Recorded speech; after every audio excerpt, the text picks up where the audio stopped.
मिश्रा और आप देख रहे हैं मौलिक शक्ति। आगामी लोकसभा चुनावों से पहले समाजवादी पार्टी और कांग्रेस के बीच सीटों के बंटवारे पर सहमति बनने के बाद दोनों पार्टियों के गठबंधन पर मुहर लगने और कार्यकर्ताओं को मिलकर चुनाव लड़ने का संकेत देने के लिए अखिलेश यादव जो उत्तर प्रदेश में राहुल गांधी की न्याय यात्रा के अंतिम दिन शामिल हुए तो बीजेपी को डर लग गया। 7 साल बाद एक बार फिर अखिलेश यादव और राहुल गांधी एक साथ नजर आ रहे थे। इससे न सिर्फ कार्यकर्ताओं और उनके चाहने वालों में खुशी थी, बल्कि बीजेपी के लिए ये खतरे की घंटी नजर आ रही है। फरवरी की गुलाबी धूप में आगरा की टेढ़ी बगिया इलाके के चौक पर जब कांग्रेस और समाजवादी पार्टी कार्यकर्ताओं ने आज पिछले दिनों सुबह से ही जुटना शुरू कर दिया, जिसके बाद लोगों का तांता लगता चला गया। उसके बाद बीजेपी ये सवाल सोचने पर मजबूर हो गई कि क्या अब उत्तर प्रदेश से हमारी सरकार उठने को तैयार है। दोस्तों, आखिर मैं ये सब कुछ क्यों कह रही हूँ, ये आपको राहुल गांधी के भाषण और इस खबर से अंदाजा लग जाएगा। दरअसल राम मंदिर की प्राण प्रतिष्ठा में घर घर लगाए गए भगवा झंडे समाजवादी पार्टी और कांग्रेस के नए लगाए गए झंडों के बीच पूरे उत्तर प्रदेश में पीछे की ओर से झांक रहे हैं। एक ऐसा लग रहा है जैसे मानो राम मंदिर के नाम पर जो चुनाव प्रचार करने वाले कहीं दुबक गए हों। दोपहर होते होते कार्यकर्ताओं की तादाद कई हजारों तक पहुंच गई थी। उत्तर प्रदेश में राहुल गांधी की न्याय यात्रा के अंतिम दिन समाजवादी पार्टी के राष्ट्रीय अध्यक्ष अखिलेश यादव के पहुंचने को लेकर सपा कार्यकर्ताओं में जबरदस्त जोश देखने को मिल रहा था। न सिर्फ सपा कार्यकर्ताओं में, बल्कि उत्तर प्रदेश की जनता भी ये देखने के लिए आ गई थी। आसपास के जिलों के सपा कार्यकर्ता और नेता भी बड़ी तादाद में सभा स्थल पहुंचे थे। कार्यकर्ताओं के हाथों में राहुल गांधी और अखिलेश यादव के अलावा बाबा साहेब अंबेडकर का भी झंडा था। अखिलेश और राहुल भी लगातार बाबा साहब के नारे लगा रहे थे। उनके हाथ में भी तस्वीर आप देख सकते हैं। अखिलेश और राहुल गांधी जिंदाबाद के बीच रह रहकर जय भीम का नारा भी लगाते नजर आ रहे थे। जहां एक तरफ उत्तर प्रदेश में अखिलेश यादव पिछड़ों, दलितों और अल्पसंख्यकों के वोटों को एकजुट करने की कोशिश में जुटे हैं, तो वहीं अखिलेश यादव ने किसानों के मुद्दे पर भी बात की। उन्होंने कहा कि बीजेपी ने पिछड़ों, दलितों और अल्पसंख्यकों को वो सम्मान नहीं दिया जिसके वो हकदार थे। उन्होंने पीडीए यानी पिछड़ा, दलित, अल्पसंख्यक का नारा भी दिया।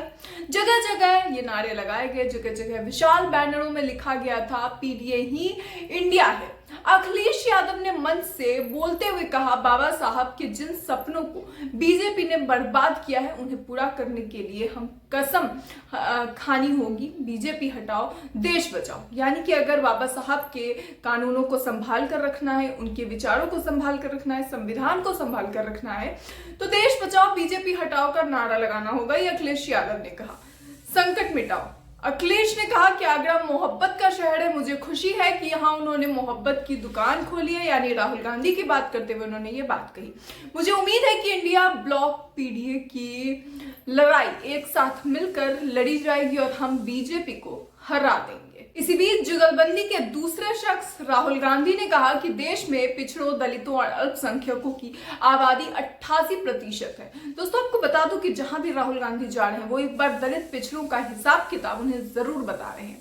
उन्होंने कहा कि देश की बड़ी बड़ी कंपनियों के मैनेजमेंट लेकिन इस वर्ग के लोग नहीं संभालते। ये लोग आपको मनरेगा, कॉन्ट्रैक्टिव लेबर या फिर इन सब की लिस्ट में मिलेंगे। हमें यही बदलना है और यही सामाजिक न्याय का मतलब भी है। राहुल गांधी ने इंडिया गठबंधन की सरकार बनाने पर किसानों को फसलों के लिए एमएसपी यानी न्यूनतम समर्थन मूल्य देने की लीगल गारंटी देने का वादा भी किया है। इस मांग को लेकर किसान इस समय आंदोलन कर रहे हैं।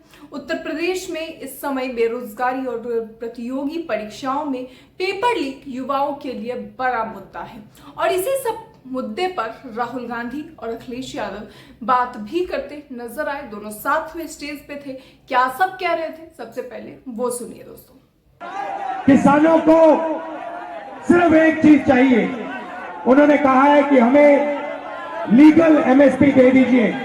नरेंद्र सरकार कहती है कि हम आपको लीगल एमएसपी नहीं देंगे, लीगल एमएसपी आपको नहीं मिलेगी। इंडिया गठबंधन ने, कांग्रेस पार्टी ने कहा है जैसे ही हमारी सरकार आई हिंदुस्तान के किसानों को हम लीगल एमएसपी दिलवा देंगे, 1 मिनट नहीं लगेगा। तो ये न्याय की लड़ाई है, मोहब्बत कि दुकान खोलनी है। तो दोस्तों सुना आपने, इस सभा में पिछले दिनों 2 युवक भी आए थे जिन्होंने अपनी किसी पार्टी के कार्यकर्ता खुद को नहीं बताया था और कहा था कि बेरोजगारी हमारे लिए सबसे बड़ा मुद्दा है। हमने पुलिस भर्ती की तैयारी भी की थी लेकिन पेपर लीक हो गया था। ये वीडियो भी पिछले दिनों मैंने आपको हमारे चैनल पे दिखाया था। हमें ऐसा नेता चाहिए जो युवाओं के दर्द को समझे और बेरोजगारी दूर करे, और यही सारे मुद्दे अब बीजेपी के लिए समस्या बनते नजर आ रहे हैं। पार्टी ये समझ नहीं पा रही है कि जिस गठबंधन के खत्म होने की भविष्यवाणी वो न जाने कब से करके बैठे थे, अब तक वो टिकी कैसे है। और तो और अब उनके लिए आज के समय में ये समस्या बनती नजर आ रही है, समस्याएं खड़ी कर रही हैं। और इसी सब के कारण अब बीजेपी ये समझने में नाकाम हो रही है कि आखिर उत्तर प्रदेश को किस तरीके से संभाल कर रखा जाए, क्योंकि जहां एक तरफ बसपा अपनी कोई गारंटी किसी को नहीं दे रही, वहीं अब सपा के जुड़ने के बाद से जो माहौल मिला है, न्याय यात्रा हो जाए या फिर इंडिया गठबंधन को, उसे साफ तौर पे आप देख सकते हैं कि बीजेपी किस तरीके से कमजोर होती नजर आ रही है। अब उत्तर प्रदेश की राजनीति को लेकर आपकी क्या राय है? ये मेरी राय हुई, हमारे चैनल की हुई, हमने आपको एक एनालिसिस बताया, इसे लेकर आपकी क्या राय है? अपनी राय जरूर बताएं। उत्तर प्रदेश की राजनीति को लेकर कहते हैं कि जिसने उत्तर प्रदेश जीत लिया उसने देश जीत लिया। तो क्या लगता है आपको, उत्तर प्रदेश की राजनीति में अब भी कोई ट्विस्ट बाकी है? अपनी राय कमेंट बॉक्स में जरूर बताएं। ऐसी और खबरों के लिए देखते रहिए मौलिक शब्द।